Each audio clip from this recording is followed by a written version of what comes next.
Good morning. Sorry, I found the clip. The problem though is that it's not synced up. The words don't match, like the mouths are not matched up to the speeching. Oh my god, the speaking. The speech. That's my new word, the speeching. Oh, so I could play that really fast. Let me go up here. Karma, wait, what? What? Wait, what? Hi, Sarah. I have not gone back to rewatch that. Um, yeah. Hey, Elizabeth, it's been so long. Elizabeth says I've been extremely sick. I'm so sorry. I'll pray for you. We'll pray for you. I just don't want to do it on live stream because people get all about that.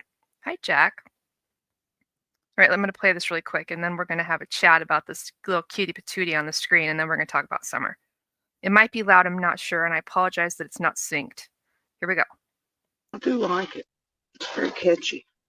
I don't know where the hell it came from. Just came out of left field in my algorithms. I approve.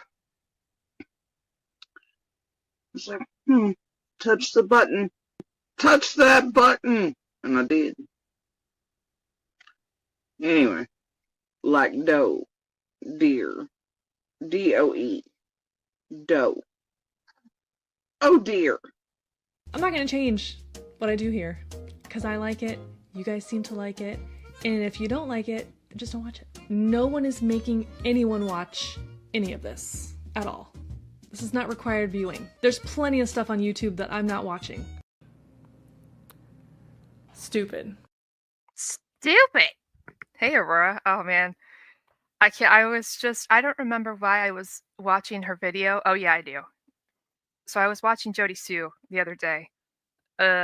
She was all riled up about Cam, and she mentioned the touching of the button. I'm like, oh my god, I totally forgot about that. Totally forgot until she said it. So I was going to talk about Hayden today. I posted on my community wall like the newest video, but I want to get back and do some summer stuff because I have this playlist like Setting Your Waiting and Notes Like Waiting. Hi, Twister. But before, just really quick, I just want to make a point about Hayden. We talked about him yesterday. If you don't know who he is, he's missing. He's been missing for 5 years, but nobody noticed. It's very Harmony Montgomery-like. So if you want to find out more, I have the live stream from yesterday, or you can look him up online. It's very sad, and I don't know how it is that a little boy can go missing. Here's the link. The little boy can go missing and just flying under the radar. And then to top it all off, law enforcement finds out in September of 2024 that he's missing and doesn't bother to tell the public until February of this year. It's quite the drama. Hi, Millie. So if you would take a minute just to go and look, you don't have to watch my live if you don't want to, but just go look and share his information on your social media or wherever. So the plan for today is we're going to pick up. We're like in August, September-ish of 2021. It's going to move really quickly now because the news pieces are more scattered. But I wanted to start with the day that WJHL talks to the district attorney. It's April of 2022. So we're going to fast forward for just a minute, but then we're going to back it up. Okay, does that sound like a plan? So there's going to be several things that are going to happen as we're talking today. We're going to have, is it like Baby Quentin? Are you serious? Ugh, no. We're going to have, yeah, that sucks. We're going to have the Scream video coming up. We're going to have the 6 month, I'm going to call it anniversary, whatever, the 6 months since she went missing videos. The Dr. Phil show happens during this time period. Dawn talks on the camera again. Dawn got arrested, if you remember. All of this is going on in the fall and into the winter of 2021. So I don't know how far we're going to get as far as what we're doing today. We'll just kind of go until we find a good stopping point. Like Baby Quentin, how? Like landfill? like searching the landfill, like dumpster kind of thing. Oh my God. That's upsetting. It's upsetting. I'm going to pin this link. Oops, I don't want to go in there. Give me a minute. Let me rewrite this. Hayden Manis is missing. Please share. That's really, I got a really big problem with that. As if it wasn't bad enough yesterday, now it's just even worse. Come on, pin. There we go. All right. I can't believe that. Crystal supposedly put his body in the dumpster. No wonder she wouldn't talk. No wonder she cannot talk. She knows something, but what is it? She doesn't want to endanger. She doesn't want to, what was the word she used? I don't remember now. It doesn't matter. What a piece of crap. All right, we got to move. Let's move. So on to summer. There's 2 videos from the district attorney. Like I said, this is the beginning of April of 2022. I know we're like scooching ahead for a minute, but no, we're going to start here.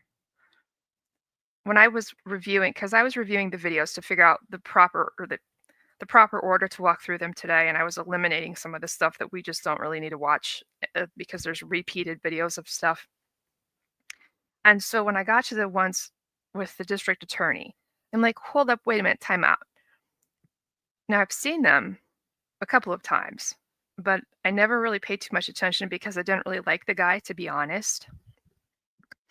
But something stuck out to me about Amber Alert. So I want to take you back for just a minute to the media briefing, press conference, whatever, on June 16th of 2021, where they get asked about the question is something along the lines of, why did you elevate the alert from an endangered child to an Amber Alert? Like, what prompted that? Okay. I want to just remind everybody about what TBI says. TBI Leslie. We're still just basically just gathering information, and we're in the search mode right now. Around 11 this morning, it's switched from missing child alerts to Amber Alert. What goes into the decision of putting that Amber Alert out? Can you clarify the difference? Right. So the question, if you can't hear it, the question is what went into the decision to escalate the alert from an endangered child to an Amber Alert? Sure. After the initial search and as we developed more information as part of the investigation, our team made the decision to elevate the alert to an Amber. And what's the difference? An endangered child alert is a mid-level alert where a child could potentially be in danger. An Amber Alert is, we issue those when we believe a child is in imminent danger of bodily harm or death. And imminent danger of bodily harm or death. That's like a big deal. That's like the worst situation somebody could be in. I mean, like mission critical. Oh my God, this is a really big problem. Obviously, she's stressing this is a big thing, right? Important. That this imminent danger. Someone is in imminent danger of severe bodily harm or death. Now, this is June 2021. Now, fast forward to April of 2022, the district attorney is going to be talking about the Amber Alert, amongst other things. So as we're walking through this, we'll kind of pause it and talk about what he's actually saying and what he's not saying. So here we go. The search for missing Summer Wells continues tonight. That's the Hawkins County girl who's now been missing for nearly 10 months. Tonight, for the first time, we're hearing from District Attorney General Dan Armstrong about his role in the investigation into what happened to the missing 6-year-old Summer Wells. On the night of June 15th, District Attorney General Armstrong called in the TBI to help with the search efforts for Summer Wells. Now, almost 10 months later and no real developments, this case is unlike anything he's ever worked before. The sheriff will contact other law enforcement agencies, and but under the way the TBI is set up, I have to make the formal request for the TBI. So the sheriff, when in this particular case, he had called and asked for help from all the agencies and then called me, and I asked the TBI to get involved. The long-spanning search for Summer Wells can feel like a blur, but the night of June 15th is clear as day, just as the call to issue an Amber Alert on the 16th. An Amber Alert is where a child is missing from either the person that's supposed to have legal custody of them or their parents. And so we put out the Amber Alert to alert everybody, including citizens. If you have a cell phone, your phone will go off on Amber Alerts. So you can be on the lookout and help us spot this child if the child happens to show up in your area. No. So when I was rewatching this video a couple of days ago when I was getting ready for this particular live stream, I was like, that's really weird. Something didn't sit right with me. The way he's just sort of casually talking about this. He's like, well, you know, those silly Amber Alerts. Like he's got this sort of no level of urgency at all in his voice. He is not projecting any kind of concern about imminent danger. Not like TBI Leslie did. Not like what an Amber Alert's supposed to mean. That the child is in imminent danger of bodily harm or death. And he's just like, well, you know, yeah, we issue those when a child is missing from the person that's supposed to have them. If so does that mean that every time a child isn't in the custody of whoever's supposed to have them, we're going to issue an Amber Alert? Because that's not how it works. And so then he continues on. He's like, well, we kind of did it because that way your phone will go off, just in case you see her hanging around in your area. And that's it. There's nothing else. And so I was like, I'm going to go and research this because it didn't feel right to me, the comparing and contrasting of the two. And so I was sitting there thinking, and I was like looking through all my textbooks and trying to figure out what it is that wasn't sitting right with me. And so I asked my little analyzer thing, and the very first thing it said is the DA. Now this isn't not me. This is from my little AI. The DA is either diluting the language on purpose to try to walk it back, or operating without full understanding of what an Amber Alert's investigative basis is. So basically, he's trying to walk back, like double back on that, yet in a sort of casual way, or he just doesn't know what he's talking about. Hey, Mishu, my neighbor, my twin. And I was like, yeah, like that's where my mind was going. It's like, does he not know what an Amber Alert is and why the TBI issues them? Because TBI Leslie was very clear and very specific about it. And he's basically saying if your kid goes missing just in general, then we're going to issue an Amber Alert just across the board. And that the purpose of an Amber Alert is just in case you see her in your area, just in case, like, you know, she's shopping, maybe she's at Walmart, something like that. So I ran a further analysis on that because it was really bothering me. And so it did this whole long write-up. So I'm going to read part of it for you.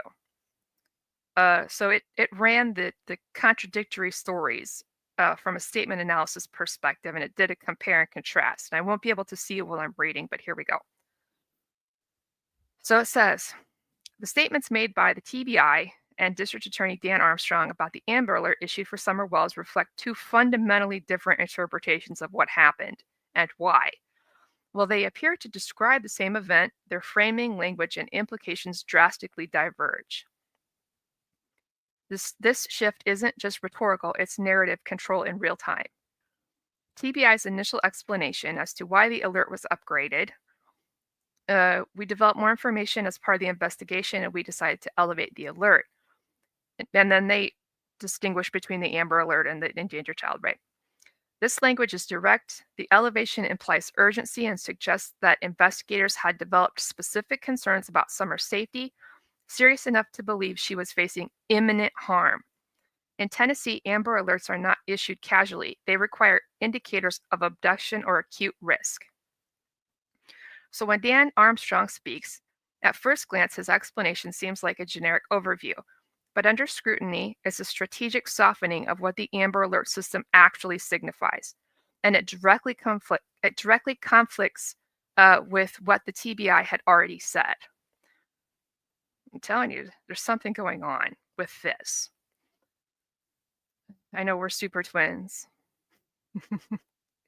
So the TBI, what they say, she said, imminent danger of bodily harm or death. And Dan Armstrong's interpretation is that she's simply missing from the person with legal custody. That's why the Amber Alert was issued, because she's missing from the person that has legal custody. The TBI acknowledges the upgrade was based on new investigative information. Dan Armstrong avoids any mention of evidence, danger, or foul play. TBI alert says the alert was tied to serious concern for Summer's safety. Dan Armstrong's framed it as the alert was framed as a public notification tool for general awareness, and that he suggests it was procedural and routine. However, the TBI suggests a specific triggering event or insight based on the development of the investigation. So in statement analysis, what's being said and what isn't? Dan Armstrong's word choices are a big red flag. A child missing from their parents. This sounds like a custody issue, not a high-risk disappearance. If the child happens to show up in your area, this is a very passive, casual language. No urgency, no predator, no danger, basically no concern at all. Your phone will go off. This is like an educational tone, but it feels oddly disconnected from the emotional gravity of a missing 5-year-old in imminent danger. These choices sanitize the situation. There's no mention of imminent risk. There's no mention of an abduction. There's no mention of foul play. And there's really not even any concern, despite the fact that an Amber Alert applies all of those things were on the table. What Armstrong omits entirely. There's no reference to the criteria met for an Amber Alert. There's no acknowledgement of the abduction implication. There's no mention of why the alert was upgraded, and there's no explanation of the new information that TBI referenced. This silence is just as meaningful as what he says. By leaving out the triggering reason, he removes the sense of danger and deliberately reframes the alert as something routine, a kind of public checklist item, not an emergency measure based on urgent findings. But why does this matter? This shift in language is not accidental. It subtly walks back the urgency communicated by law enforcement in the early hours of the investigation. But why? It may reflect second thoughts about whether they were justified in issuing the Amber Alert to begin with. It may be an attempt to reclaim narrative control after the case went cold. It may be designed to lower public pressure and quiet speculation by painting the alert as procedural rather than reactive to danger. Whatever the motive, the result is the same. Armstrong's version erases the investigative alarm that the TBI raised, and in doing so, it rewrites the early tone of the case. That was a lot. But so this is, I'm so glad that I looked into this, because that's exactly the problems that I was coming up with when I was listening to this. I'm like, there's something weird.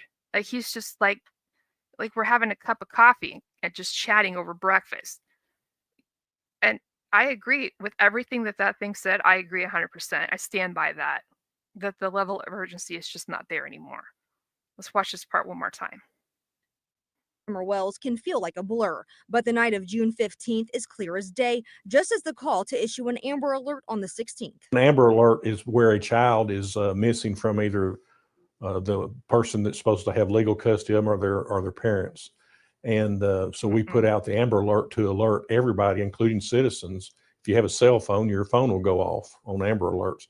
So you can be on the lookout and help us spot this child if the child happens to show up in your area. No one. See, it's just not right.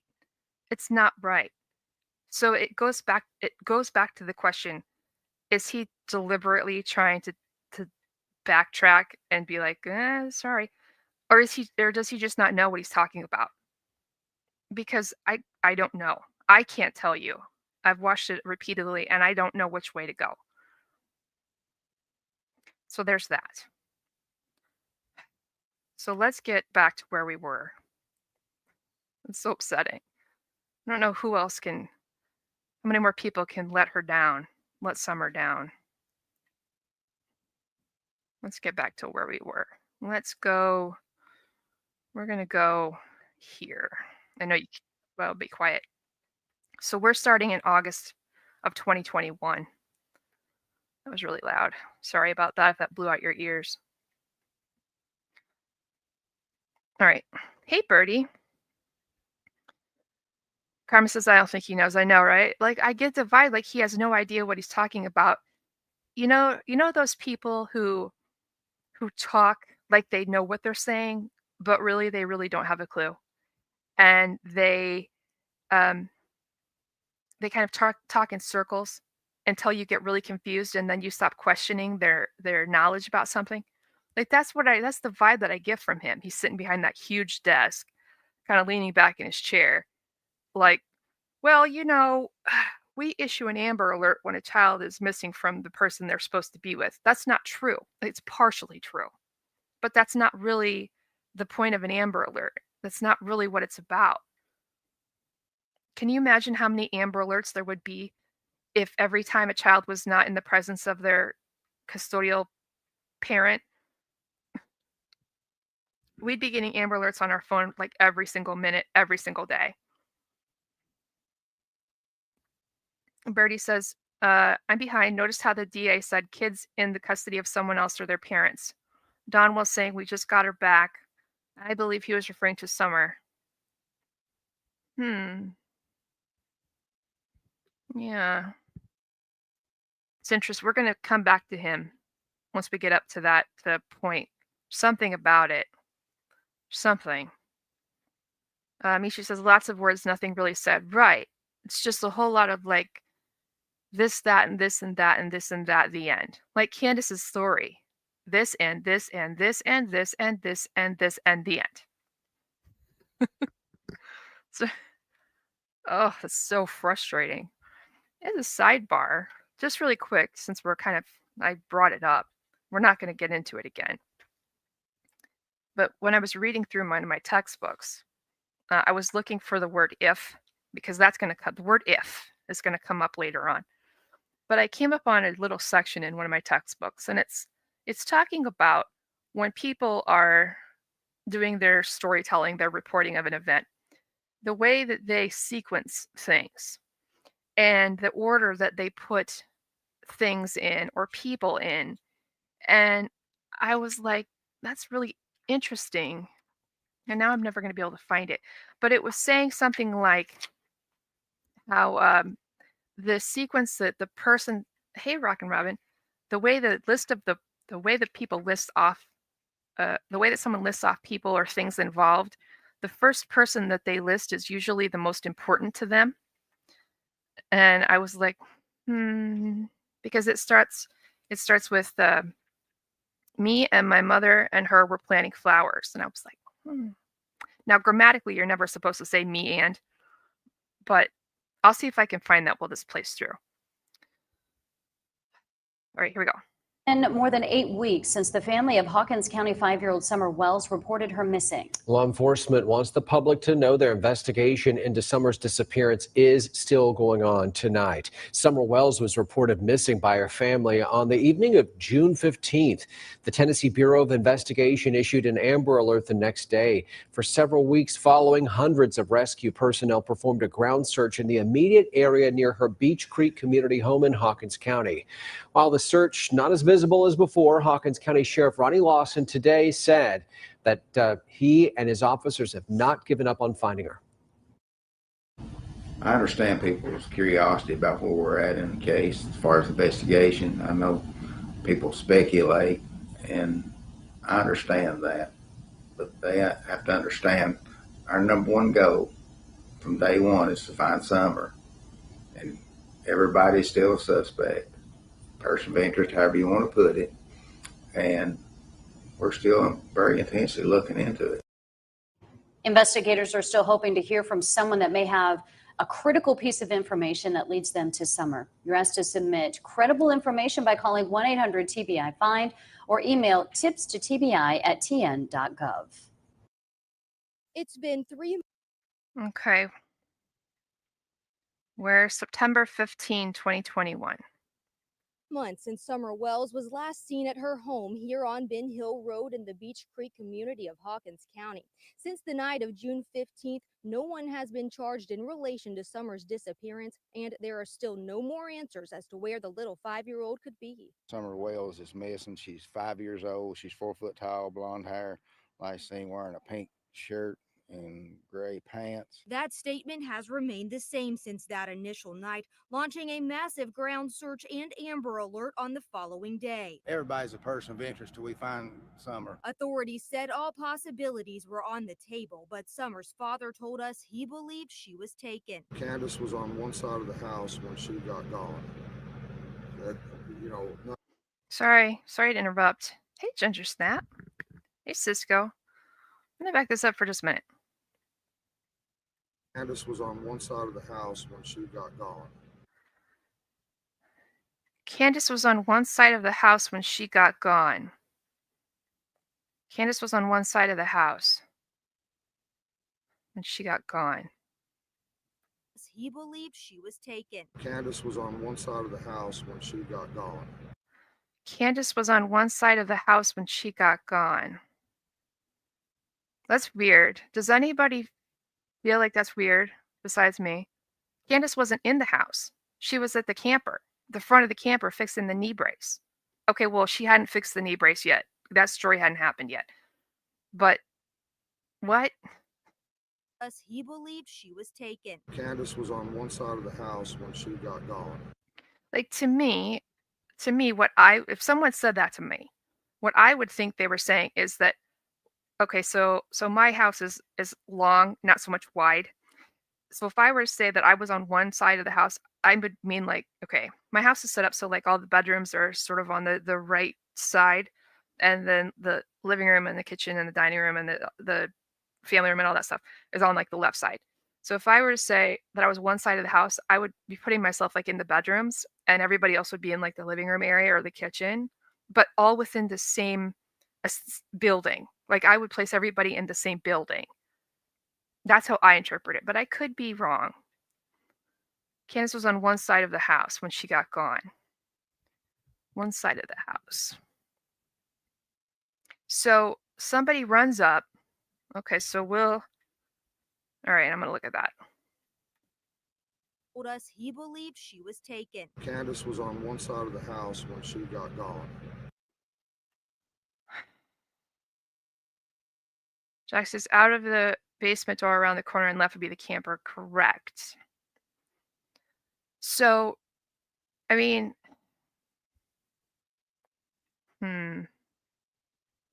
But see, later on, she says that she was in the house searching for her when she was taken. Remember, we watched that where she's talking about the swing. She's like, I'm inside searching the house for her, and she's taken off the swing. Oh boy, I don't know if I remember where I put that. Let me look. Wasn't planning on that coming up. See, I'm so glad that we like rewatch stuff, because then I hear things like I didn't hear before. Right there. Let me put this in. Man, that's so loud. All right, here we go. And that's her little swing right there off that tree. She loved to play right there in that yard. That was her favorite spot to be. So whoever took her had to actually come up into the yard and take her. And I don't understand, because like my neighbor heard her scream, but I didn't hear her scream because I was in the house with the boys. See what I'm saying? Hey, Clip Wings, do you see what I mean? She says she's in the house with the boys. This is all the same time frame that she said this it's sometime in June of 2021, apparently.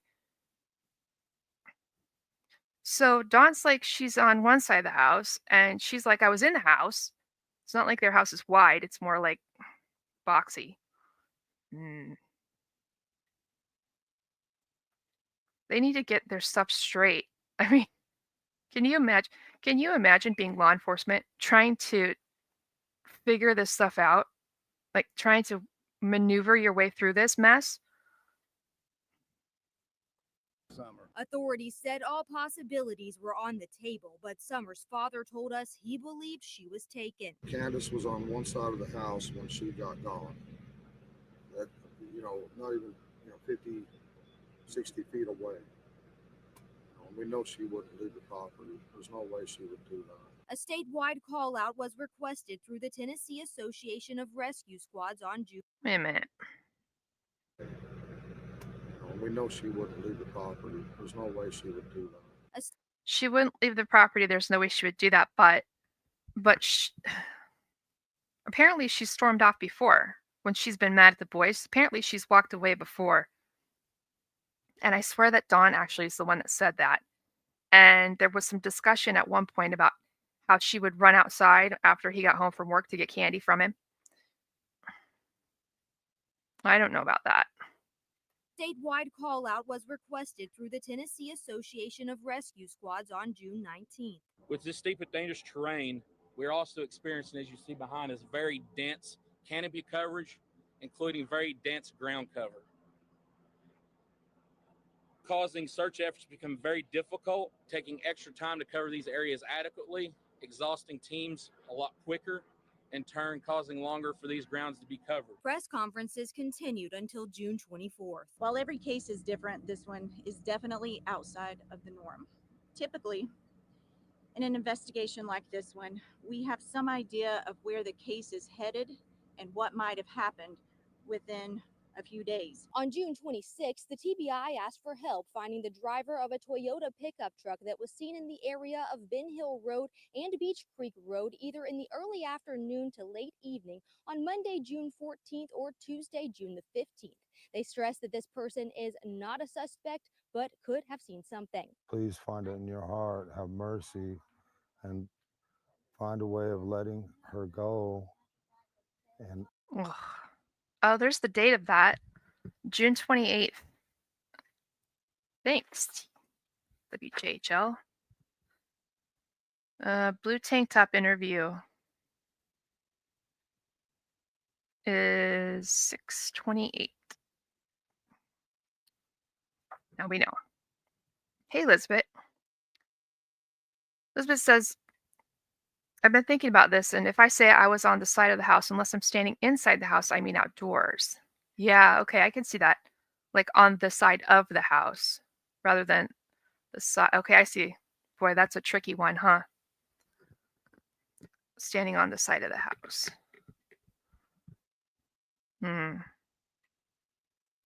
Trisha said, Don said Summer would go to the end of the driveway to get candy when he gets home, right? She could remember where that was. I remember hearing it, but I don't remember seeing it. This is the problem that I have when I listen and I don't watch a live stream. I can't remember things like that. where we can get her back. Summer's parents believe someone took her. On June 28th, 13 days after her daughter went missing, Candace Bly spoke on camera for the first time. Me and my mother and her were planting flowers. There we go. and. Days after her daughter went missing, Candace Bly spoke on camera for the first time. Me and my mother and her were planting flowers. So what it says in this textbook about the sequence of people, it says there is a reason why a person will mention one name before another. Usually this means the subject likes the person mentioned first better than the person he or she mentions second. Order is also important when mentioning other things in a statement. The subject is giving us additional information by the way he or she mentions things. And then it goes on, it's a big long thing. So one of the things that it had mentioned was wanted posters from the 1800s have the headline, Wanted, Dead or Alive. The emphasis was bringing the bandit in dead because dead was listed first. It's the preferable way. Played against sports, used in new sporting equipment. This is worded as not new and used. It's worded as used and new because it tells us that they have more equipment in their store that's used than new.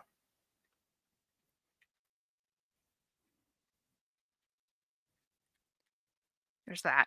I know, right? That's what Sarah says. She likes herself first. I know that's what I thought of when I first reread the chapter. When I was skimming through my book, I was like, "What?"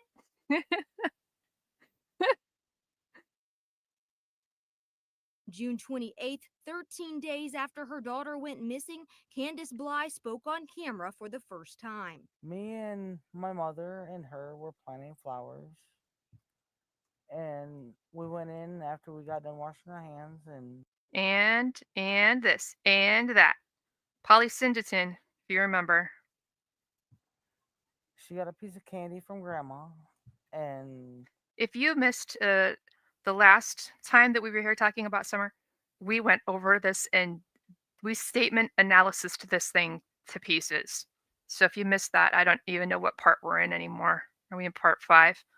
The last one that we did. If you missed it, that's where I dissected this thing to pieces. Spoke on camera for the first time. Me and my mother and her were planting flowers. And we went in after we got done washing our hands, and she got a piece of candy from grandma, and she wanted to go back over and see her brothers. And I said, okay. And I walked her all the way over to the porch, and I watched her walk into the kitchen where the boys were watching TV. And I told the boys, I said, watch Summer, I'll be back. And within 2 minutes, I came back.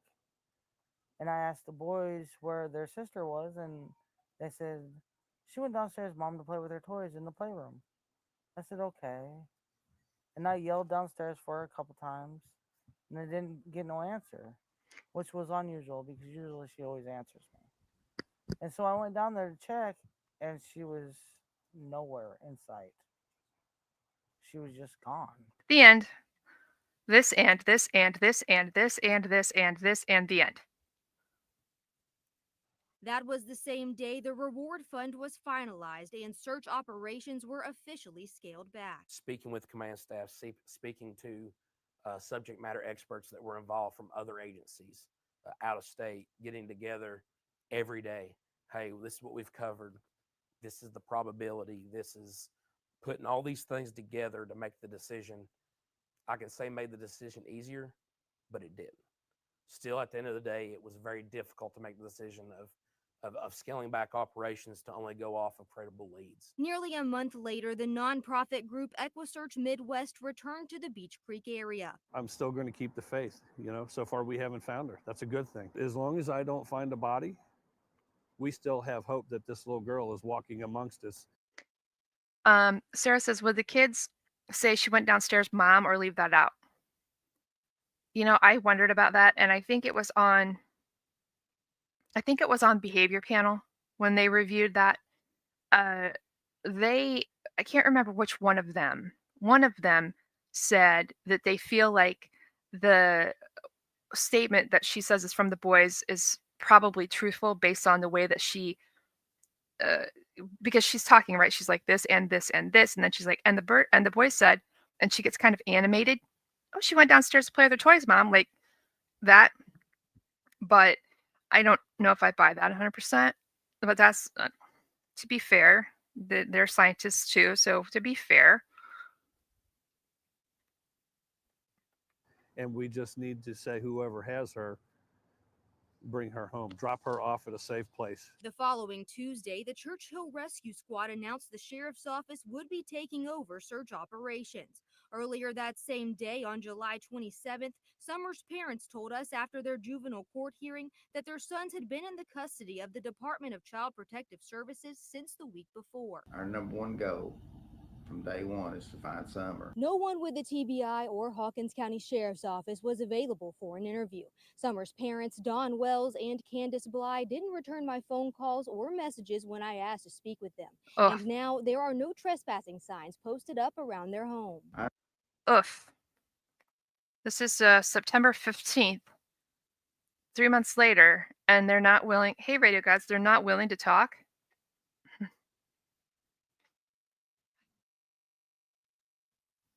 Doesn't it feel a lot like we all talk about Summer more than they ever do? Doesn't it feel like we put out public pleas significantly more often than they do, than Donna Candace does. That's annoying. Since the week before. Our number one goal from day one is to find Summer. No one with the TBI or Hawkins County Sheriff's Office was available for an interview. Summer's parents, Dawn Wells and Candace Bly, didn't return my phone calls or messages when I asked to speak with them.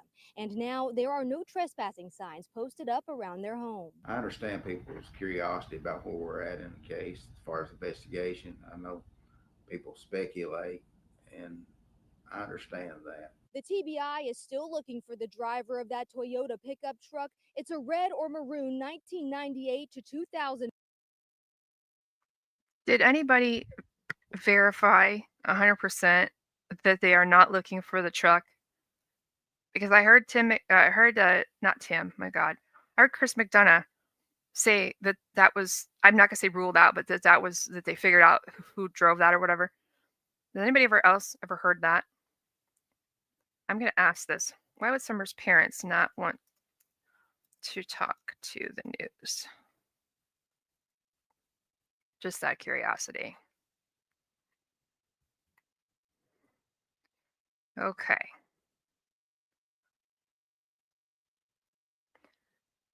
It's gonna give them the benefit of the doubt. Did you hear it? So Radio Gods, yeah, from Chris McDonough. You heard that too? I know we've got the truck, right? The red truck, and we got the piece of candy, and then we got the skid loader or the skid steer. It's all the same thing. It's all repetitive. Okay, so it's analyzing why Donna Candace wouldn't want to talk to the news. And it always gives careful answers. And it says possible reasons: grief, shock, or trauma paralysis. The fear of public scrutiny can feel overwhelming, especially for someone not used to being in the spotlight. Mistrust of media or law enforcement, mental health or substance use issues, pressure from attorneys or family, red flag. These are the red flag possibilities. One of the reasons might be they are avoiding accountability or scrutiny. A parent who knows more than they're saying might avoid the press because they don't want to be caught off guard or tripped up in public. If someone's timeline isn't truthful, media attention becomes a liability. Another option, inconsistent stories. Both Dawn and Candace have given contradictory statements, even in the few interviews they've actually done. Silence becomes safer. Another one, fear of being judged by appearance or lifestyle. However, what's more important to them? From a statement analysis perspective, the decision not to speak at all is a kind of statement. Silence says, I don't want to risk being misunderstood, or I don't want you to know what I know. It doesn't mean guilt by default, but it often signals fear. And what someone's afraid of can be very revealing. This level of fear could mean anything from an honest fear of public speaking to fear that a secret might be found out.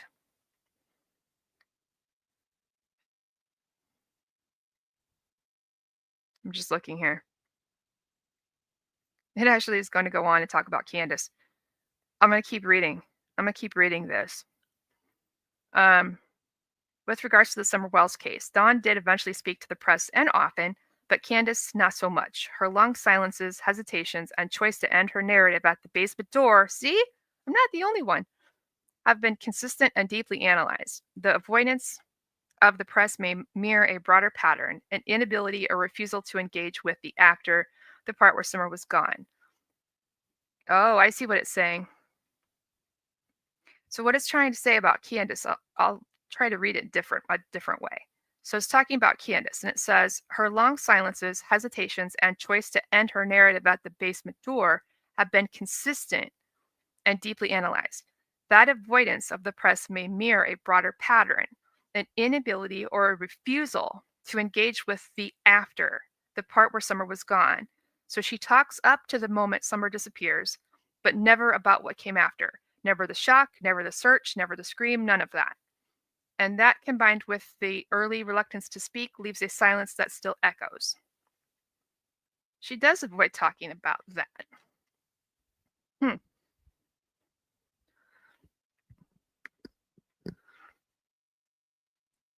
It's interesting. It's interesting to me. I wonder where I swear that the red truck tip came in from the a worker that goes through there like every day, like on their way to work or something.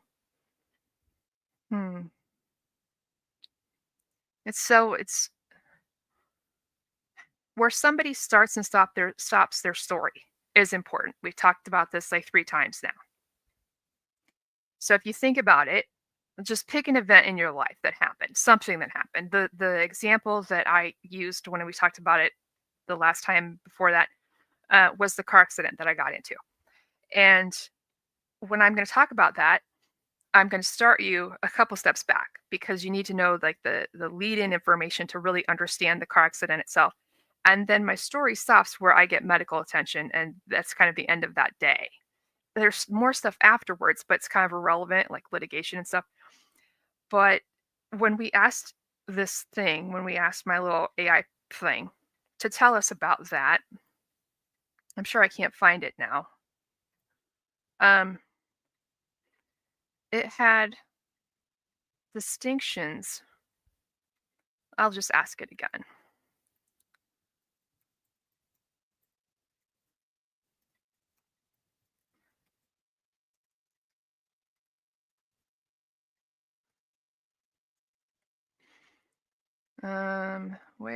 How does someone decide where to start and stop their story?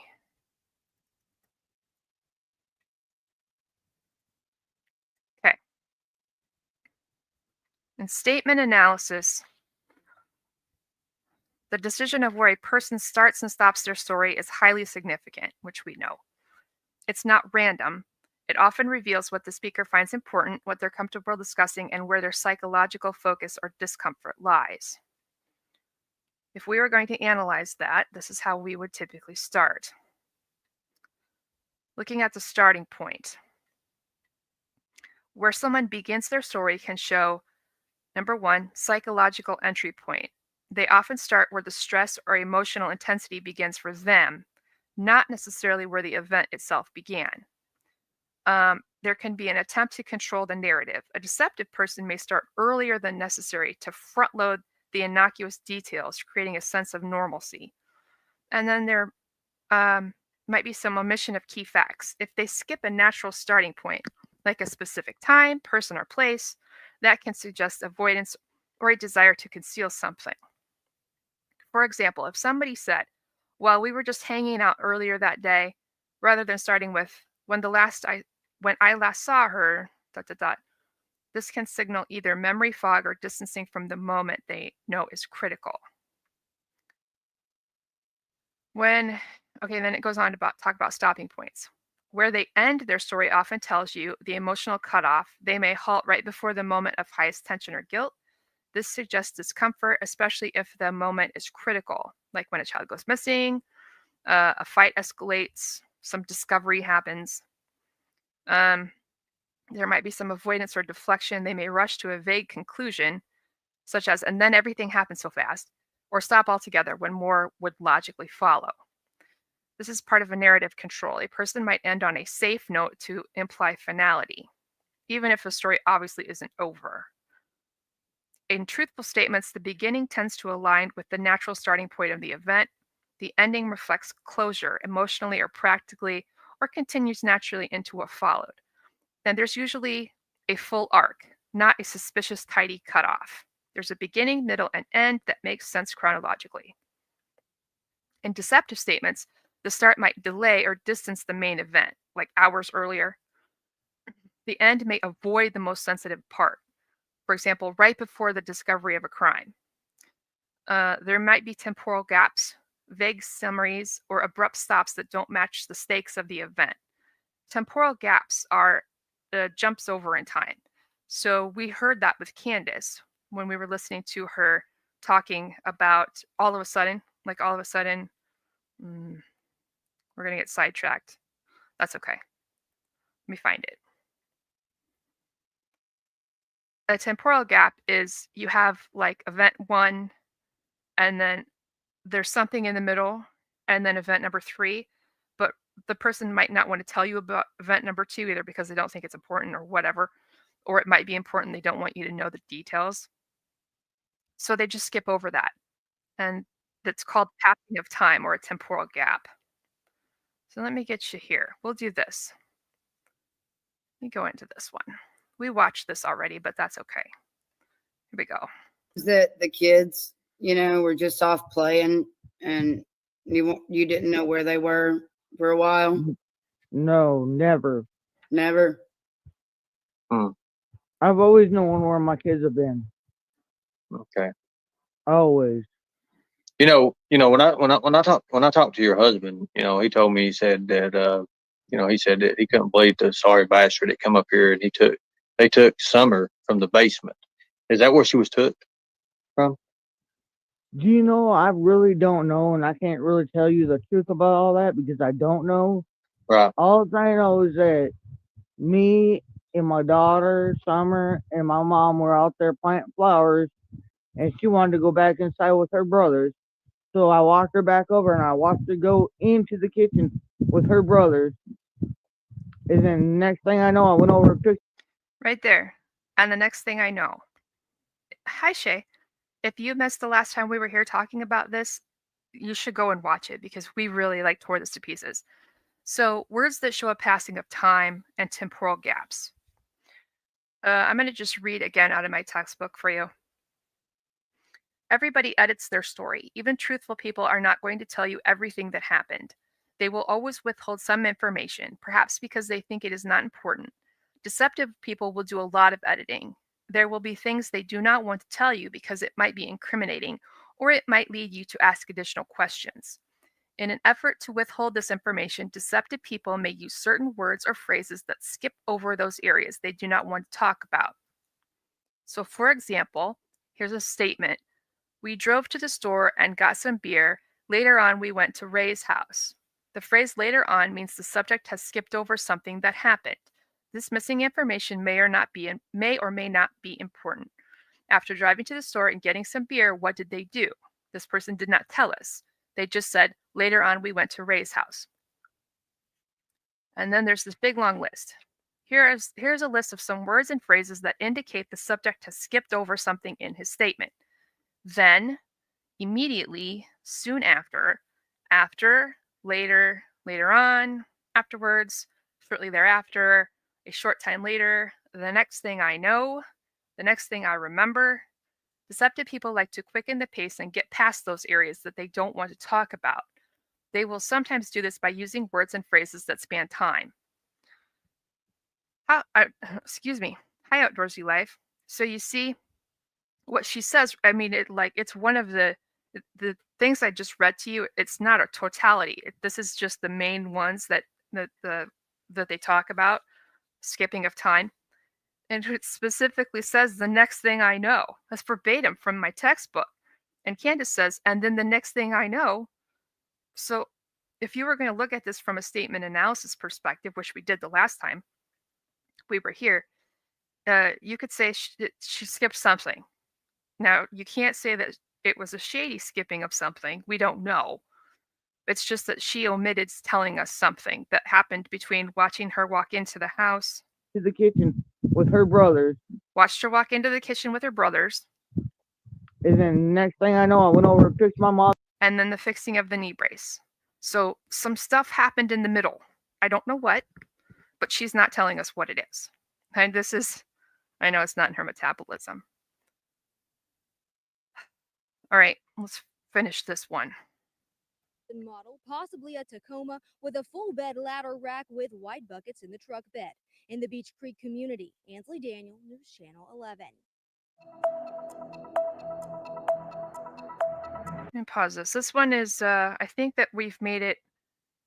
Okay, so we're into September, late September 2021.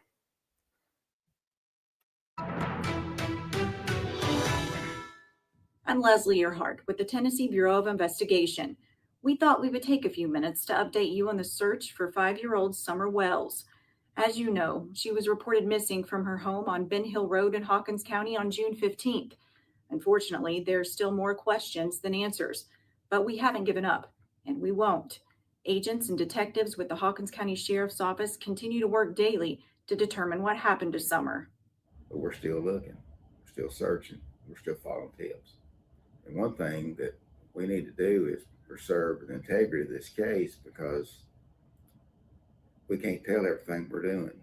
We can't tell everything we know. And a lot of stuff that we get called on, we've already done several times. We want to urge you only to share information from official sources. The misinformation and speculation simply don't help the case. Our teams continue to sift through hundreds of tips, and it turns out most of them are rooted in rumors and bad information spread on social media. That causes us confusion with all the tips that we get and we're going through. A lot of it is coming off of social media. And what we want to do is get more tips that we can rely on to help us find Summer. And that's our whole goal, is to find Summer. We appreciate your partnership and ongoing interest in the search for Summer. Please. You know, I have opinions. Twister says they know what happened and trying to deflect to keep people guessing. This is my opinion on this. I don't like talking about my theories about what happened to Summer. Some of them I don't even like to think about. But I believe 100% wholeheartedly, everything in my bones, that they know more than they're telling.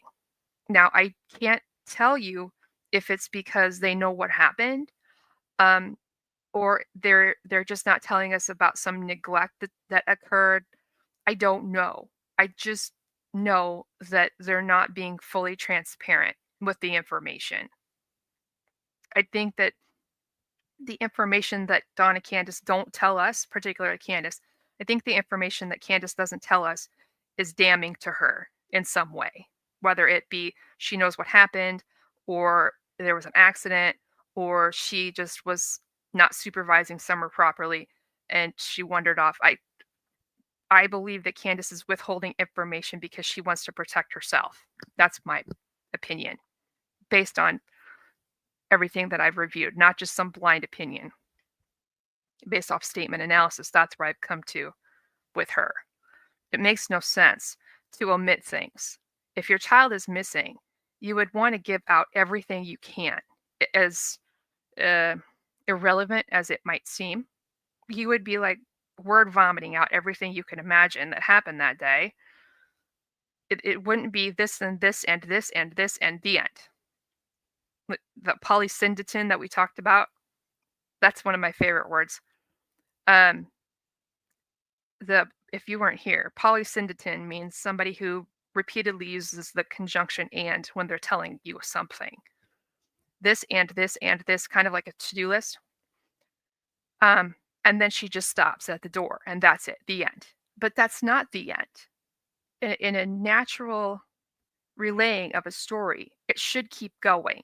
It should continue on. I went downstairs to check, and I searched everywhere. I looked under the blankets and the beds and all the quote unquote rooms. Down there, I couldn't find her, and I checked the basement door, and it was unlocked, which she doesn't know if it's locked or not. And so we went outside and we started looking around, and I hollered at the boys and they came to help me. And then I went over to Grandma's camper and she hadn't seen, like, there's a whole lot more to that story. She gives us probably like 10% of the story. And then the rest of it is just absent. It's a weird this and this and this and this and this, the end.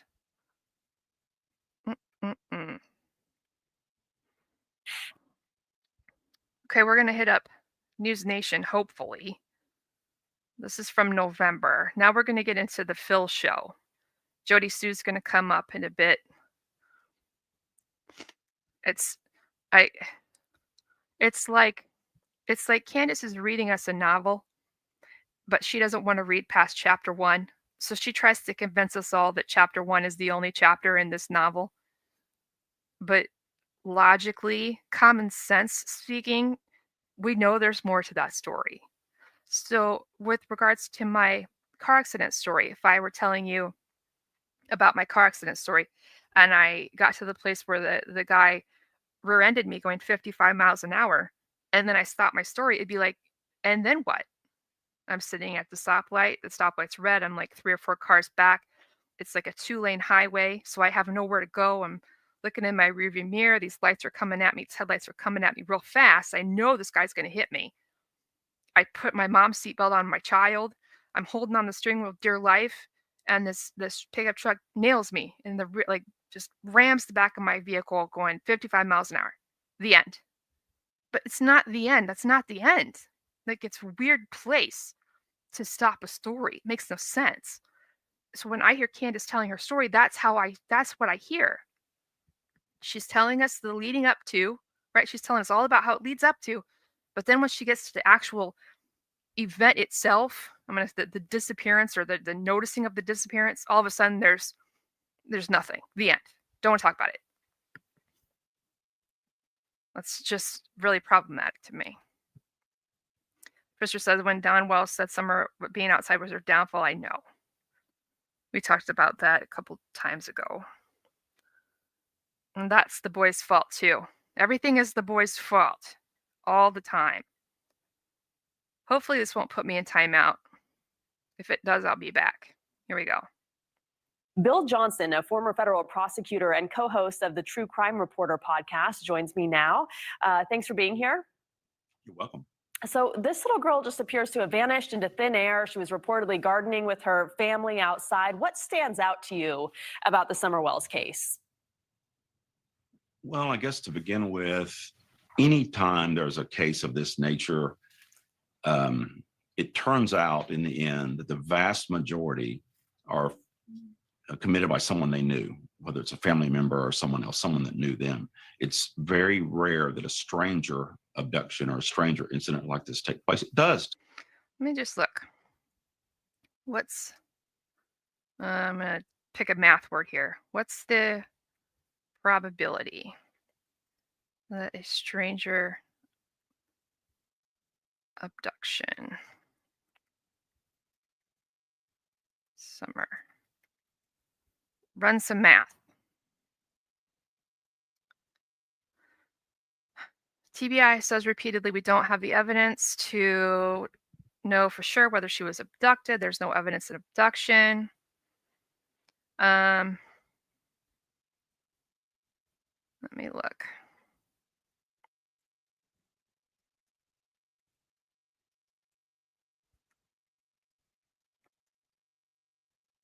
In general, the statistical probability of a stranger abduction is extremely low. Data from the FBI and NCMEC. Over 99% of missing children are found alive. Really? That means the odds of a child being abducted by a stranger are under 0.1% of all missing child cases. Right here. It says, of the roughly 800,000 children reported missing annually, 91% are runaways, 5 to 6% are family abductions, usually custodial disputes, and less than 1% are non-family or stranger abductions. That's what it says. It ran the math. The math is mathing. The math is mathing. Of those rare stranger abductions, no, I'm not going to read that. That's really upsetting news that we don't want to think about. If we go purely by base rates and statistics, the statistical chance of a stranger abduction is less than 1 in 1,000. That's before considering the specific facts of Summer's case, where there's no suspect, vehicle, or physical signs of an abduction ever found. So, while possible, the probability is so low that it's irrelevant to put it into a statistical context. It is what it is.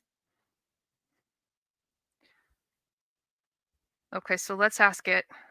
Abducted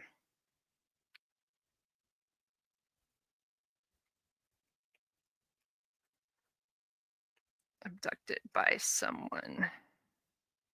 I'm asking her what the probability is of her being abducted by someone she knows.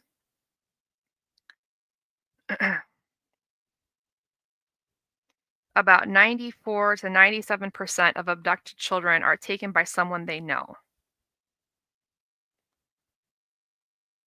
If a child is abducted, it is statistically much more likely that the abductor is someone they know, such as a family member, family friend, neighbor, or acquaintance from the community. So if you had to assign a general probability breakdown in abduction cases, 94 to 97% chance the abductor is known to the child, less than 1% chance the abductor is a stranger. Applying to Summer Wells, this means statistically if Summer was abducted, although the chances are overwhelmingly low, that they're higher than that the abductor was someone familiar to her, rather than a total stranger. If you think about the location of her house, you would have okay. Let's think about this rationally. Let's put to the side our personal feelings about Donna Candace. The location of her house is on top of a mountain, basically, right? You can't see it from the main road there. You wouldn't know it was there unless you knew it was there. So if we're going to take that information and we're going to combine it with the statistics and the probability that if she was abducted, it would be by someone she knows. Based on what we know about where she lived, it's very unlikely that someone that just knew her but never had been there could do that. If she was taken by someone, it would probably have to be by somebody she knows and somebody who's been to the property enough times that they're familiar with the layout. That's the only thing that makes sense, really. If it was a stranger abduction, you would have to explain how the stranger would know it was there, how a stranger would be able to maneuver the property, and how that stranger would be able to do it so quickly that it took less than 2 minutes. Well, we timed it the other day, and it would have had to happen in, what was it, like 40 seconds? Like 40 seconds. It would take 40 seconds. It would have to take 40 seconds for someone to come up, take her, and run down that dog trail and get away. 40 seconds. I don't think you could, even if you were running, I don't think that you could make it from the back door, the basement door. I don't think you could make it from the basement door running, carrying a 5-year-old all the way down that dog trail in 40 seconds without making a sound. There's no way. There's no possible way that that's going to happen. There's no. We saw the video of who was that trying to walk down that dog trail with Dawn. That reporter about fell down, and Dawn had to like help the reporter get down the hill. And you're going to tell me that somebody's carrying a child, running, and gets that done successfully in 40 seconds. That's going to happen, right? So I don't think that there's no way. There's no way. Because when we watched the interview with Chris McDonough, Candace goes in the house. She pretends that she's having this little interaction with the boys because that's what she said Summer did. And then she goes down the stairs, right? And that all took 1 minute and 20 seconds. That only leaves 40 seconds left. That's it. 40 seconds to get taken out of the basement and ran down the hill. The only way that I will ever believe that someone came up on the property and took her is if Candace admits that she was not watching her for an extended period of time. Until Candace admits that, I'm not going to believe that. That's where I stand on it. Candace would have to come out and openly say, I wasn't watching her for 10, 20, half an hour, something like that. Then I could maybe make it happen. Hi, Appy Blue. Do you know what I mean? No matter how hard you try, even if you try to give Candace the benefit of the doubt, it cannot happen in 2 minutes. That whole scenario just can't play out. And from a statement analysis perspective, what we just watched her saying, where she's like, the next thing I know, she's obviously skipping something in her story. Obviously. And the fact that it ends at the basement door is what it is. Let's continue. Take place. And I've had several I've worked on that it's been the case. But I see this as a bit of a, for lack of a better term, a country John Benet Ramsey case where the families made statements, perhaps some inconsistent statements, depending on. Yes, Cisco says the whole muffled scream came into play by Jody Sue. Right. That comes up here shortly. I don't know how far in the sequence, but we're into the same month that happens. November is Dr. Phil and Jody. But that video that I had just pulled up, were you here when we watched that before? Where we were comparing and contrasting Candus's statements and the things that she omitted? No, that's not the right one. It's the swing one. Let's see, right there. She says she couldn't hear the scream because she was inside the house. Here's this one. And that's her little swing right there off that tree. She loved to play right there in that yard. If that's really loud, I'm sorry. And that's her little swing right there off that tree. She loved to play right there in that yard. That was her favorite spot to be. So whoever took her had to actually come up into the yard and take her. And I don't understand because, like, my neighbor heard her scream, but I didn't hear her scream because I was in the house with the boys trying to find her. And I guess when my neighbor heard her scream, I was actually in the house and the TV was going. So I didn't even hear the scream. See, she was in the house with the TV going, which I don't understand. Twister says, but Jody Sue said she heard a truck door slam. How did she know it was a truck? I know a lot of people say that. But here's my opinion on that. So I live like on the edge of a city, but in like a subdivision kind of thing. So there's only one road that comes in and out. And it's like this huge like loop kind of thing. And so the only people that ever really come back here are people that live here. And I know when I'm listening, like if I'm actually like listening to stuff that's going on outside, I know what car it is when they close and open, like when they close their car door. I know what car that is based on the fact that I've heard it so many times. And so if Jody Sue is telling the truth about hearing this truck door slam, I would say that that's a stretch. However, it would make sense if, and this is based on my personal experience, if she's already heard that before. Like if she's already heard that particular specific sound before, then I can see why she would think that. Because if it was me and I heard, like, my neighbor has this, oh boy, my neighbors. My neighbors are of Latin descent, and one of them drives this stereotypical kind of car with the big, huge wheels and stuff. And so the car is not meant to have such high wheels. And so when somebody gets in and out and they slam the door, the doors make a really prominent sound because they're higher up than they're supposed to be. I don't know how else to explain it. But because I've heard it so many times, I know what car that is. I know it because I've heard it. So I don't know if that's what Jody means. Not saying that she's being honest, but at the same time, I can understand because I could see that happening to me. Not saying that she's telling the truth, but just saying that I wouldn't rule it out. Hi, our kid music. That's just me. I don't know. And the other thing is, I have zero experience moving about inside of a holler. I have no idea about the acoustics and things that happen in there or around mountains. I have never lived around mountains. And so I don't know if that changes the way that you hear things. I don't know. I just know that in my hilly area that would be my experience. I'm not sure. On what you read and who you believe, John Benet Ramsey case where the families made statements, perhaps some inconsistent statements, depending on what you read and who you believe. But at this point, there's not enough evidence, apparently, for law enforcement to either show those statements are true, the family's being truthful, or the family's not being truthful, or that any other person they've spoken with has been truthful or not. John Benet Ramsey's case, he just didn't have enough evidence to link an individual to the homicide. And in this case, we don't have the little girl yet. And so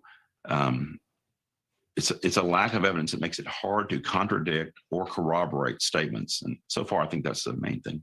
And I was reading about this case. It's really interesting. This reignited the search for her aunt, Rosemarie Bly, who also vanished from Polk County in 2009. That's a pretty big coincidence on its face. That's odd. It may be a coincidence, but things of that nature that happen within families, sometimes there's a reason to look a little deeper. And I think in this case, if I'm reading correctly, the other children, that is to say her brothers, may have been taken from the home by Child Protective Services. I've read that. If that's true, there's something more to it that we're not hearing yet. And that's something that law enforcement will have to work through. And I'm sure they are. And I'm sure there's much we don't know at this point. Yeah, I was going to ask you about that too. The only clue, as we just heard from that reporter, in her disappearance so far seems to be that red pickup truck. The whole community has been searching. It seems like they would have found something by now. We heard from that law enforcement officer saying usually we get some sort of credible clue or tip at this point in the investigation.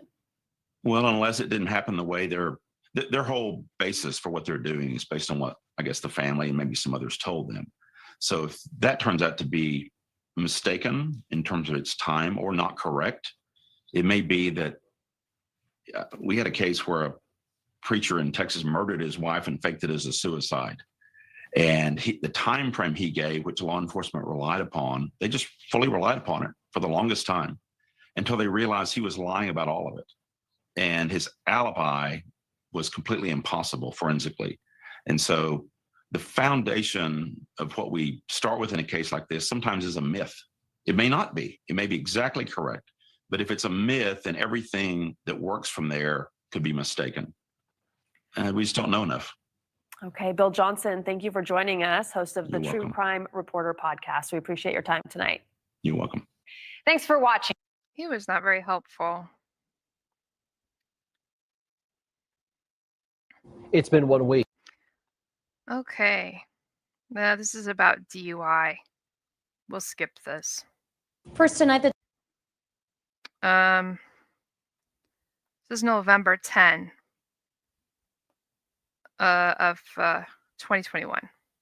Tennessee Bureau of Investigation took to social media today saying they're once again seeing a slew of misinformation being spread online regarding the search for missing Hawkins County 5-year-old Summer Wells. This has been a problem for months. Ansley Daniels tracking the story. Her family, Summer's family, reported her missing nearly 5 months ago. Ansley's now live in the studio with an update on the case. Ansley. Josh and Sarah, in that series of 6 tweets, the TBI says that they've recently seen an uptick in misinformation about the case of the missing 5-year-old. Those tweets also reveal that numerous search warrants have been executed and any potential digital evidence has already been collected, including social media accounts. Summer Wells was reported missing by her family June 15th, sparking an Amber Alert and a widespread search in the Beech Creek community of Hawkins County. That search lasted for several weeks. In those tweets today, the TBI reiterated they are still working daily with the Hawkins County Sheriff's Office and the FBI in Knoxville in that search. They say that those efforts have included numerous ground searches, dozens of aerial searches, dive teams in area waters, and K9 search teams. The TBI also says they have checked all available surveillance photos and videos in the area as well, and they continue to say they will not give up until Summer is found. Now, Donald Wells and Candace Bly will be speaking about their missing daughter in front of a national audience the next. Bertie says, when Candace said the next thing I know was around the same time Dawn said all of a sudden in the timeline.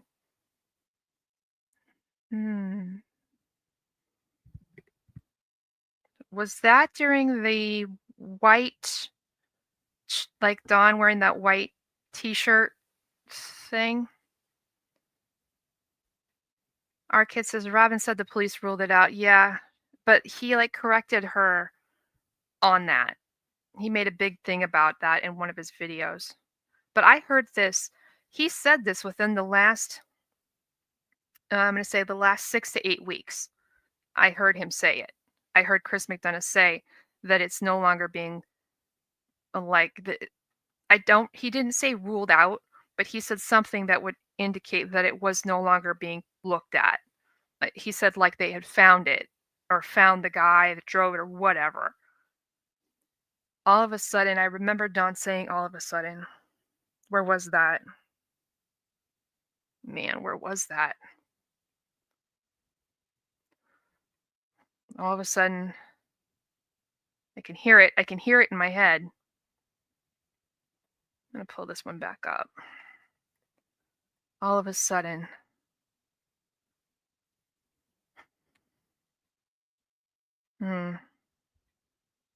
Was it the white t-shirt one? You guys thought someone else had said about the truck? I know that in July of 2021, Robin had squiggled it out on the posters and stuff.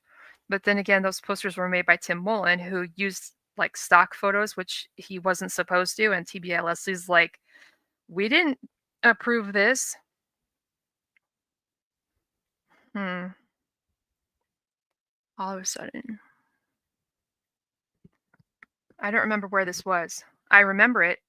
I just don't remember where it happened. Sudden.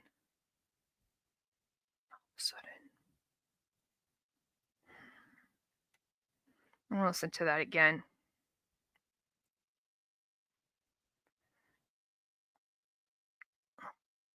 This and this and this and this and this the end.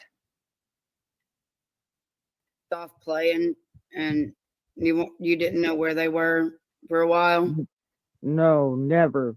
Never. I've always known where my kids have been. Okay. Always. When I talked to your husband, he told me, he said that he said that he couldn't believe the sorry bastard that come up here and they took Summer from the basement. Is that where she was took from? Do you know, I really don't know, and I can't really tell you the truth about all that because I don't know. Right. All I know is that me and my daughter, Summer, and my mom were out there planting flowers, and she wanted to go back inside with her brothers. So I walked her back over, and I watched her go into the kitchen with her brothers. And then next thing I know, I went over and fixed my mom's meat breast, and I come back over, and Summer was gone. It's just so weird to me. This whole thing. That me. Alls I know, if you should go back and watch the last live that we did about this because we just talked. I pulled up. I wrote this all out. It was all color coded. I wish that I could remember this. I wish I could remember where it was. All of a sudden. All of a sudden.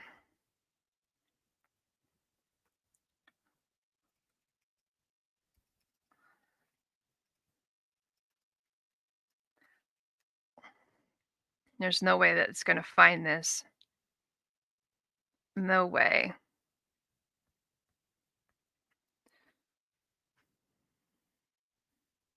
I'm frustrated now. It's going to bother me. I'm going to mark it. I'm going to star your comment. We'll come back to it. Thinking. I swear it was. All of a sudden, it's another temporal gap. It's a jump over time. A piece of information is missing. All of a sudden.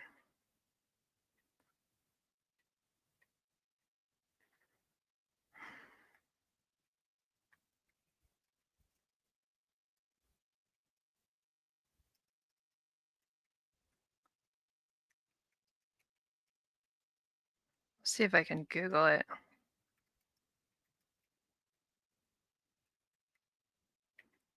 This might not work today.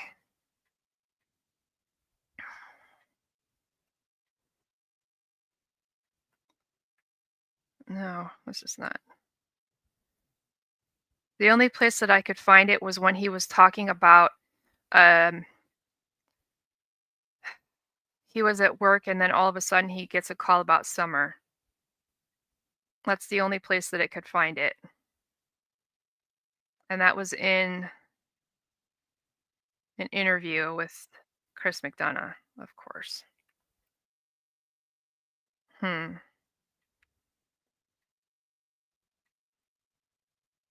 Should I pull this up? Let me see if I can see it. If I can find it.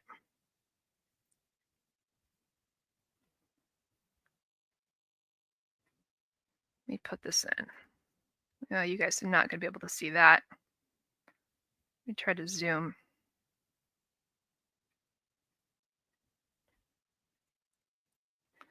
This is what, if I can make it bigger.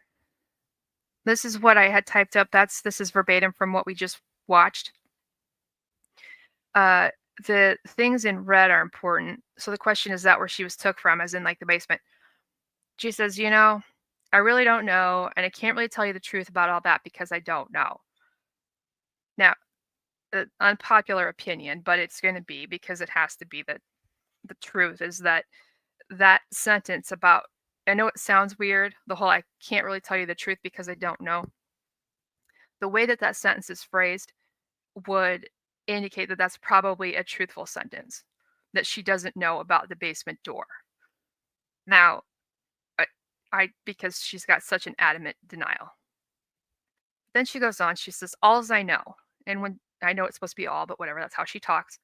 Alls I know is her saying that everything I'm about to tell you, I feel confident in, but everything I'm not going to tell you, I don't know. Like they can't testify to anything else other than these following things. And the stuff in blue are the pieces of her story that disappeared.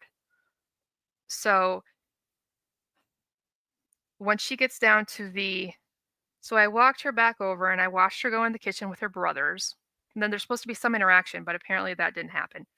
And then the next thing I know, I went over and fixed my mom's knee brace. Now the knee brace was introduced here because it wasn't in story number 1.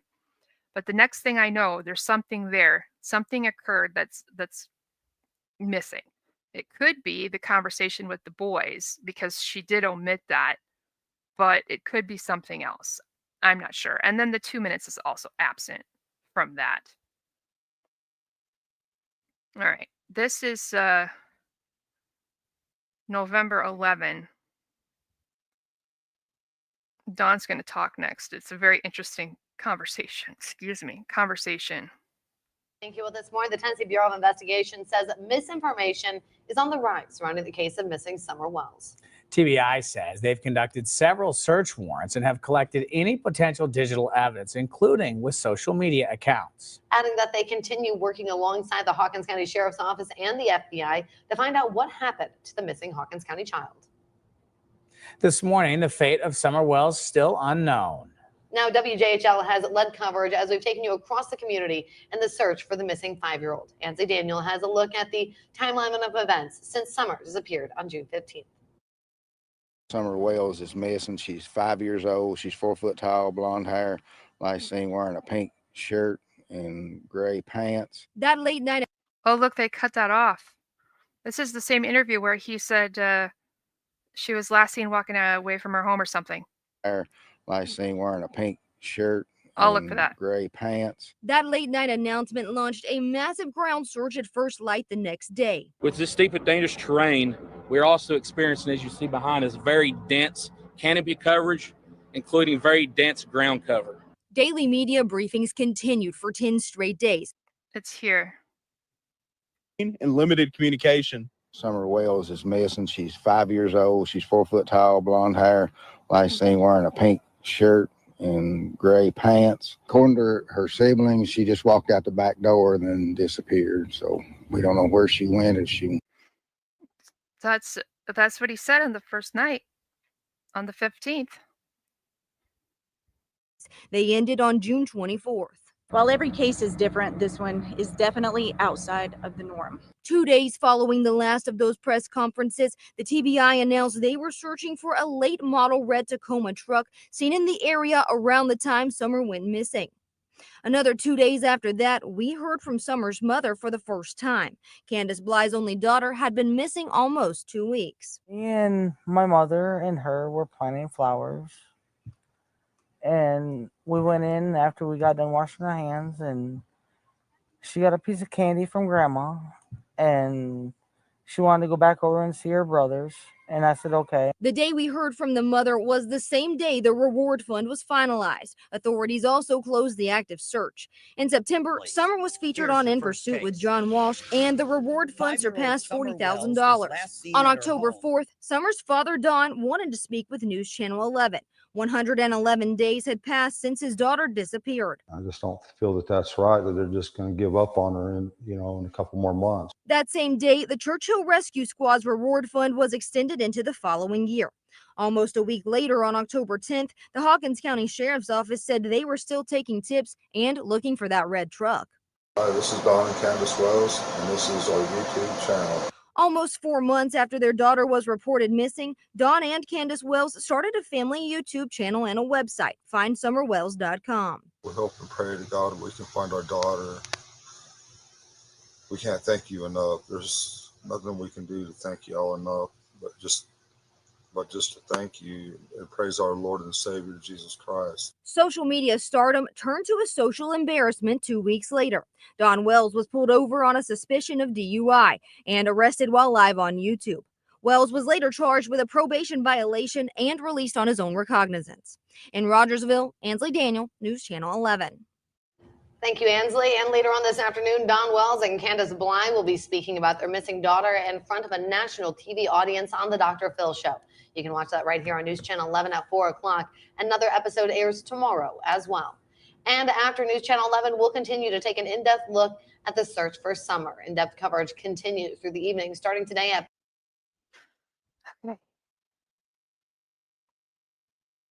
First and final. Oh, yes. Don Wells is going to talk about his arrest. Okay, Elizabeth, see ya. Glad you came.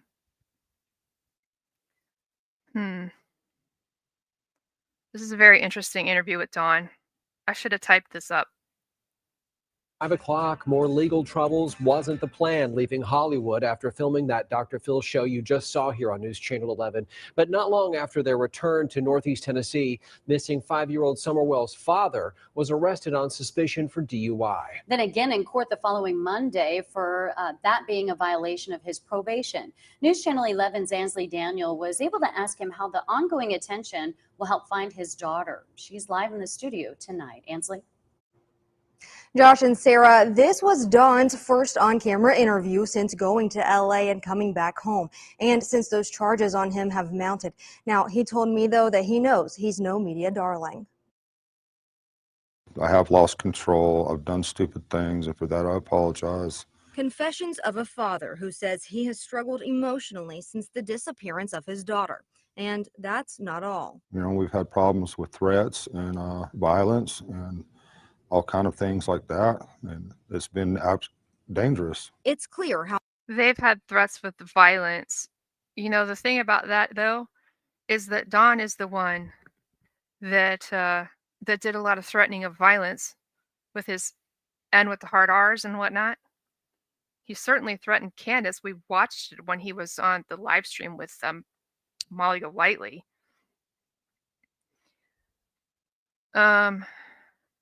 Brady says, can I ask, anyone remember a live talking about an alleged dog being dumped, a dead dog being dumped at or either a car or a motorcycle mechanic shop?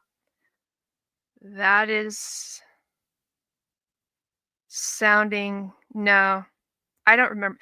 The only thing I know about animal stuff is when the JLR and all them went down there and caused a big ruckus and got the Humane Society involved in all kinds of stuff.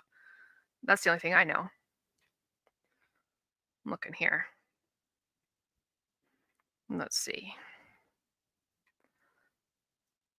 I'm getting this set up, Sarah. Ooh, the next one is a half an hour long. Oof. All right. Let me copy this over. Okay. Father who says he has struggled emotionally since the disappearance of his daughter. And that's not all. We've had problems with threats and violence and all kind of things like that, and it's been dangerous. It's clear how many think of him. It's been dangerous not only for us, but for everybody that we're involved with. Summer's older brothers were taken by Child Protective Services back in July. A deeper strain now on their parents' marriage. Me and her have had a lot of problems because of this. I'm not going to sit here and say that they don't have problems. Obviously they do. But I dislike the fact that Dawn is blaming everybody else, because Dawn and Candace themselves hold a significant amount of blame for their problems in their relationship. The abusing of drugs and alcohol certainly is not going to maintain a healthy relationship. It's just not. It's just not. The first half is a repeat. Okay, good. I'm trying to get it put in here. Okay. Let me scroll back up. Yeah, our kid music says, I remember that, right? They were like yelling, and the animal society was getting harassed, or humane society was getting harassed, and it was this big ordeal. You know, I understand. I said this when all that was going on, when they were going to the job site and they were like banging on the garage door and stuff, and like shouting in the houses in that subdivision they were working on.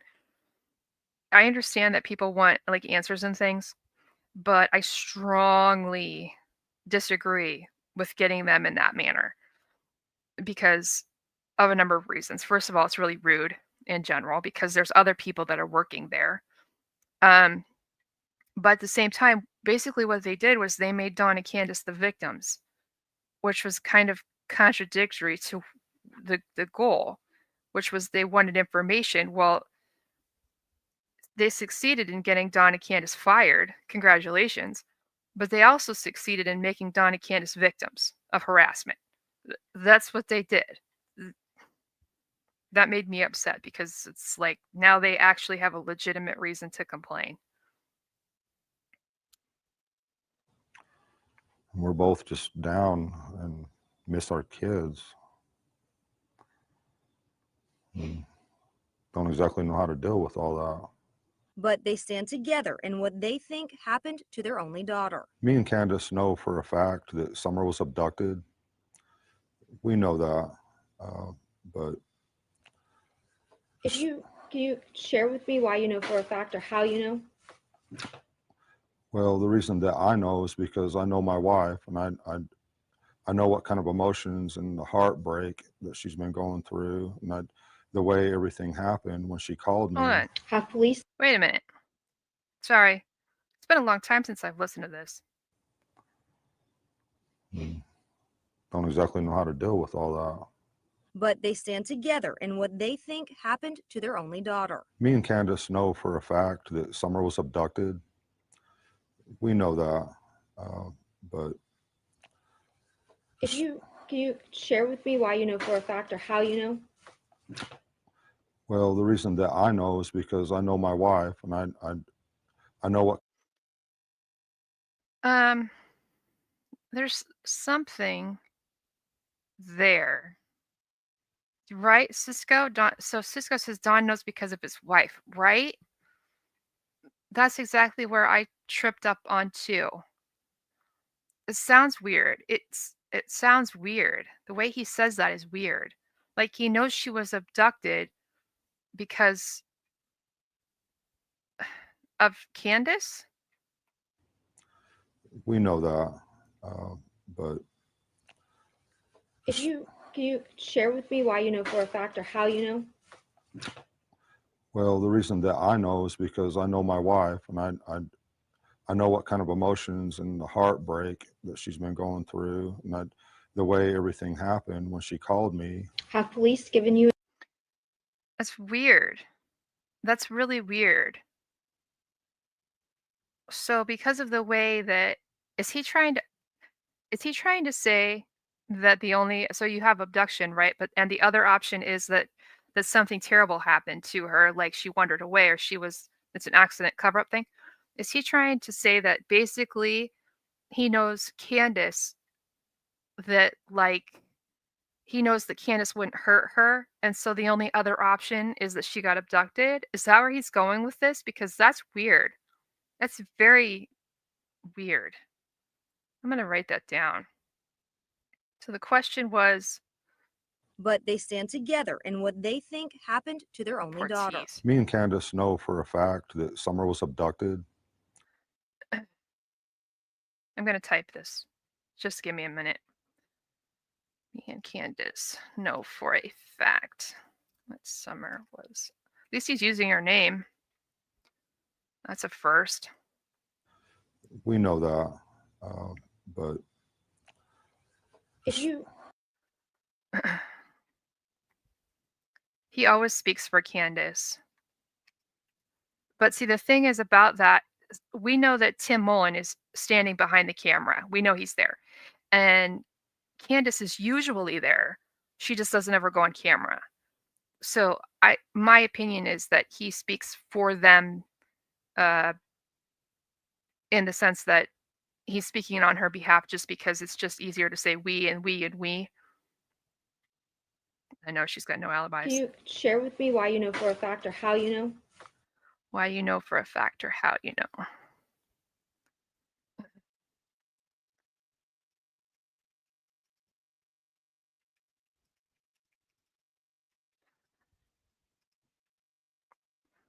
Sorry. It's easier if I see it like in text. well, the reason that I know is because I know my wife.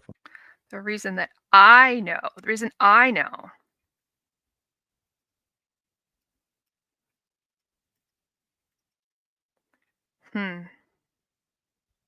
You know? Well, the reason that I know is because I know my wife, and I know is because. Well, the reason that I know is because I know my wife, and I know what kind of emotions and the heartbreak that she's been going through, and This is intense. It's weird. Let me look here.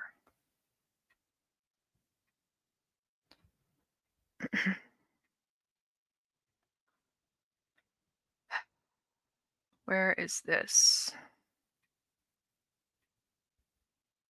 I don't think that I clipped Dawn in the white t-shirt interview. I have Dawn's apology. That's Summer's downfall.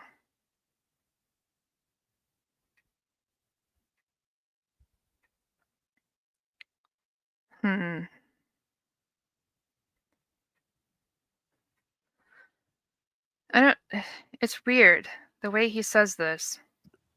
I know what kind of emotions and Here, just a minute. Let me take this down for a second. And then I'll run the captions through AI and have it pull it for me. So I don't have to type it all out. Okay.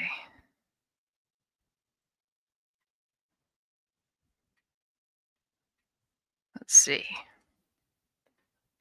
The reason.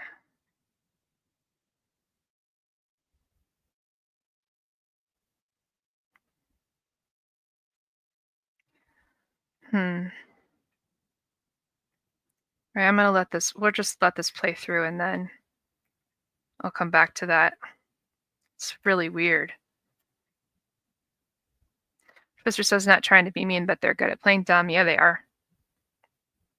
I have always said that they might not be like book smart. They might not be able to solve like a calculus problem or do chemistry, but they're criminally smart. They're common, like a everyday smart.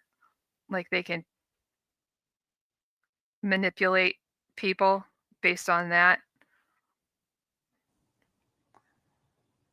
don't exactly know how to deal with all that.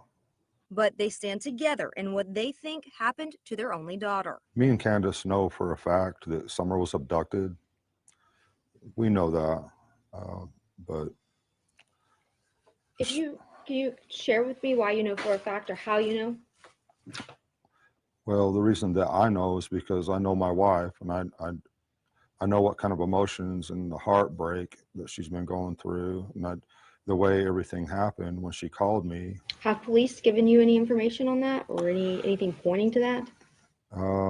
No. That's unheard of. Hawkins County Sheriff Ronnie Lawson says they have found no evidence Summer was abducted. Why is it our property is any different than any other property where kids are abducted? Why? What makes them think, oh, there's no way an abduction can happen here, but everybody. I feel like that should be a rhetorical question. Ronnie Lawson says they have found no evidence Summer was abducted. Why is it our property is any different than any other property where Their property is a big different property. I mean, it's not like they live in a city on a busy road. It's, it's it's not like they live in like downtown Detroit. I, I don't understand why he thinks that they're, oh my God. That's unheard of. Hawkins County Sheriff Ronnie Lawson says they have found no evidence Summer was abducted. why is it our property is any different than any other property where kids are abducted? What makes them think, oh, there's no way an abduction can happen here, but everywhere else it's probable, but not this property? Because your property is on top of a mountain. Hi, Janice. That you can't see from the main road. That if somebody actually did want to abduct a child from up there, would have to know the layout and have to know how to get down. And according to Dawn, would have to go down the dog trail, which is bizarre. And that would have to happen while they're carrying a child, and that's all going to happen in 40 seconds. That's why. That's why they think that. That's why. Because that's absurd.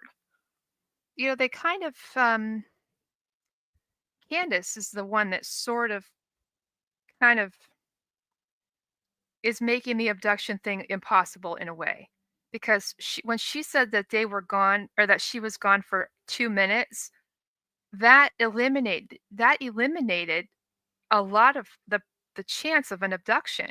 When she says she's right back within 2 minutes, that doesn't leave any time for an abduction. So it's kind of Candace's fault in a way. Does that make sense? You get where I'm going? It's kind of Candace's fault because she made that timeline window so small. If Candace hadn't made that timeline so little, if she was honest about how long Summer was really unsupervised, because I believe she was, I wholeheartedly believe that Summer was left alone outside for a substantial period of time. I do. So I can't with that. I'm going to back up here to this one thing. Our kids don't exactly know how to deal with all that. But they stand together in what they think happened to their only daughter. Me and Candace know for a fact that Summer was abducted. We know that, but Can you share with me why you know for a fact or how you know? well, the reason that I know is because I know my wife, and I know what kind of emotions and the heartbreak that she's been going through, and the way everything happened when she called me. Have police given you any? That bothers me that she interrupted him. I wish that she would not have interrupted. I'm going to pop this in now that I've typed it out.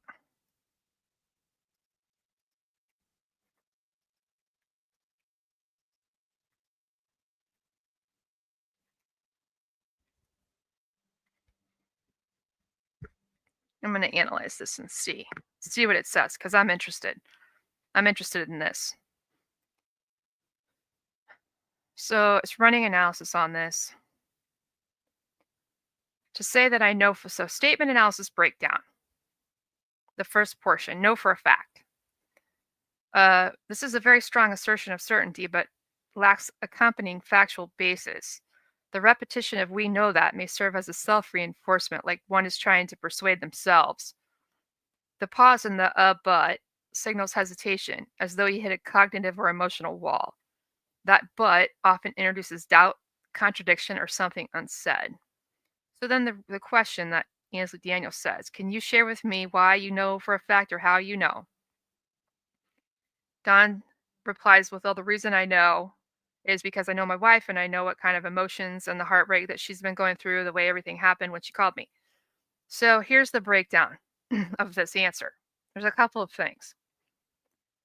The first one, deflection from objective evidence to subjective emotion. Rather than citing a physical observation like a sound, a vehicle, a sighting, a footprint, an item out of place, Dawn points to Candace's emotional state as proof. I know my wife is a character reference, not a factual anchor. The next one, there's a lack of sensory or concrete details. There's no description of what Candace saw, heard, or physically experienced to suggest an abduction. The way that everything happened when she called me is extremely vague. it alludes to something emotional, not something evidentiary. And the next thing it says, possible implied message. Don may be emotionally convinced because of how distressed Candus sounded, but that's not the same as witnessing or knowing that the abduction occurred. He also appears to center the reason on Candus and not himself, which is distancing him from the claim slightly by leaning on her emotional response. So he's basically blaming it on Candus. I know it because Candus. I know that because of Candus. Alley Cat, how are you doing? I know that she's live. It is what it is. I'm sure that's where everybody is. That's okay. Unlike someone, I like small chats. It's easier to keep track of everybody and have conversations. I do better when I can talk with you guys and not like at you guys. Those of you who know what I'm talking about. It's so ridiculous. It's so stupid. But there's only 30 people in here. There's only 30 people. Oh, we're going down. This is a waste of time. And then he gets a super chat of like $10. And then he's like, I'm going to shut it down. Like, how rude. Like, I would have been like, bye. I'd have been like, out of there. Middle finger. Not coming back. Unsubscribe. See you later. What a jerk.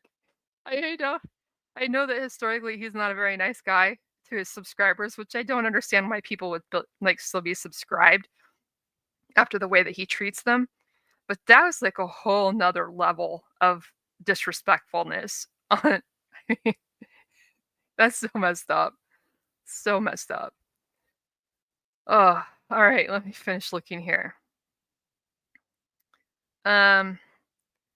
The bottom line here is that Don has a belief, and the belief is not the same thing as a fact, and he provides no direct proof of an abduction. That he bases it on how Candus's emotions were at play. And he does not elaborate on to how her emotions explicitly or implicitly apply an abduction. That's so funny. If you don't know what I'm talking about, I'm sure eventually the algorithm will get you back around to that. All right. Where are we at? How far into this are we? All right, we're at 2 hours. Should we call it for right now?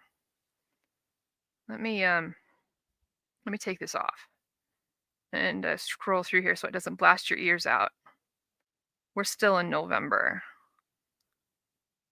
Okay, so coming up is the Phil show and the Scream video and behavior panel and a bunch of News Nation stuff. Yeah, we're gonna have to wait on another day for that because there's a bunch of statement analysis stuff there that we can do. Let me update this. So we didn't get a whole super lot accomplished, but that's okay. Scream was not done today. What did we do today? We've spent 2 hours here. I don't know what we did today. What did we do? What did we talk about? The script. We talked about the script again. Talked about district attorney talking. What else did we talk about? I know, that's okay, Alley Cat. I'm going to do another live in a minute. As soon as we're done here, we're going to watch the next video about Hayden.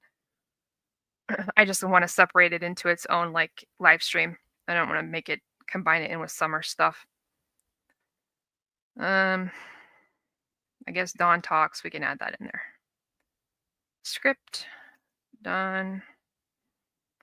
Blames Candus. Again.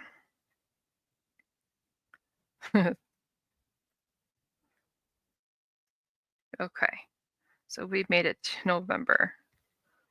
We'll get there. We'll eventually get all done. The red truck. Hi, Tammy. All of a sudden, yeah, that side of the house. I need it for a title, but the title can only be 100 characters.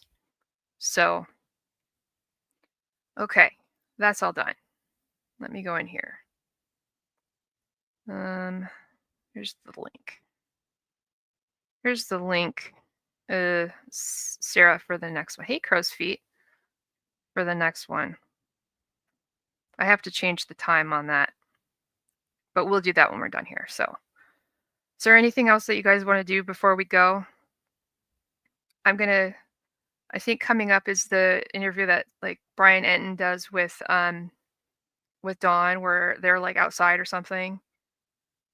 I don't know. I don't remember, where he's told Brian Enton that he was going to let him like come on the property, and then Dawn's like, never mind. That one's coming up. I want to break that one down. That's going to take a while. All right. I love you guys. And for those of you who are going to come and watch the next one, I'm just going to start it when we're done here. And that's so disturbing and gross. Okay. I'll talk to you guys soon.